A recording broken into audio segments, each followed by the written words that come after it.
ദൈവപുത്രനെ നീ ദൈവപുത്രനെന്ന് അംഗീകരിച്ചില്ല. പ്രിയപ്പെട്ടവരെ, ഇതൊരു മിഷനറിയുടെ വിലാപമാണ്. ഈശോയെ അറിയേണ്ടവർ ഈശോയെ അറിഞ്ഞിട്ടില്ല. ഈശോയെ കുറിച്ച് കേട്ടിട്ടില്ലാത്ത കോടിക്കണക്കിന് മക്കളുണ്ട്.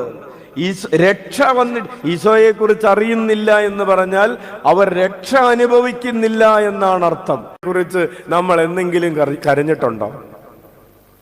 ഉണ്ടോ? ഇല്ല. ഈശോ കരഞ്ഞത് ഈ പട്ടണ നിവാസികൾ, ഈ ജെറൂസലേമിലുള്ളവര് ദൈവത്തെ സ്വീകരിക്കുന്നില്ലല്ലോ എന്നോർത്തിട്ടാണ്. ഈശോ കരഞ്ഞതുപോലെ കരഞ്ഞാലേ പ്രിയപ്പെട്ടവരെ നമുക്ക് ആശ്വാസം കിട്ടുകയുള്ളൂ.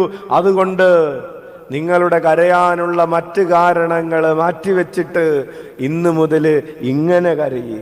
അമ്മ ത്രേസ്യ കരഞ്ഞത് ഇതിനു വേണ്ടിയാണ്. എന്തിനു വേണ്ടിയാണ്? ഇതാ ആത്മാക്കൾ നശിച്ചു പോകുന്നല്ലോ. ആര് നശിച്ചു പോകുന്നു? ആത്മാക്കൾ നരകത്തിന്റെ അഗ്നിയിൽ ചെന്ന് വധിക്കുന്നല്ലോ എന്നോർത്ത് അമ്മ ത്രേസ്യ കരഞ്ഞു. നമ്മൾ കരഞ്ഞതോ? ഇതാണ് വ്യത്യാസം. അപ്പൊ നമുക്ക് ആശ്വാസം കിട്ടണമെങ്കിൽ അമ്മ ത്രേസ്യക്ക് ആശ്വാസം കിട്ടി. അമ്മ ത്രേസ്യയുടെ മാധ്യസ്ഥം വഴി അനേകം ആത്മാക്കൾ രക്ഷ പ്രാപിച്ചു. മറ്റുള്ളവരുടെ മാനസാന്തരത്തിനു വേണ്ടി, അനുതാപത്തിനു വേണ്ടി, വിശ്വാസ ജീവിതത്തിനു വേണ്ടി കരഞ്ഞ് പ്രാർത്ഥിക്കാൻ ഈശോ നമ്മെ ക്ഷണിക്കുന്നുണ്ട്. ഉച്ചത്തിൽ വിളിക്കാം, ഈശോയേ, ഈശോയേ. നിങ്ങളൊരു കാര്യം ഓർക്കണം, ഈശോയെ അറിയാത്ത കോടിക്കണക്കിന് മനുഷ്യർ ഈ ലോകത്തിലുണ്ട്. ഒരു ദേവാലയമില്ലാത്ത ദേശങ്ങളുണ്ട്, രാജ്യങ്ങളുണ്ട്.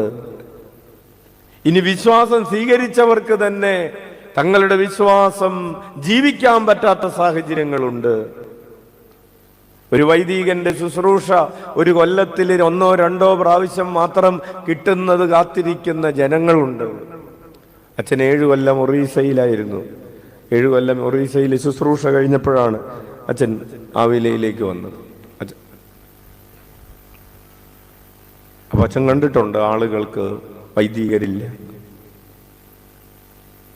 അച്ഛൻ തന്നെ ശുശ്രൂഷ ചെയ്തുകൊണ്ടിരുന്ന ചടവകയിൽ 33 സബ്സ്റ്റേഷൻസ് ഉണ്ടായിരുന്നു.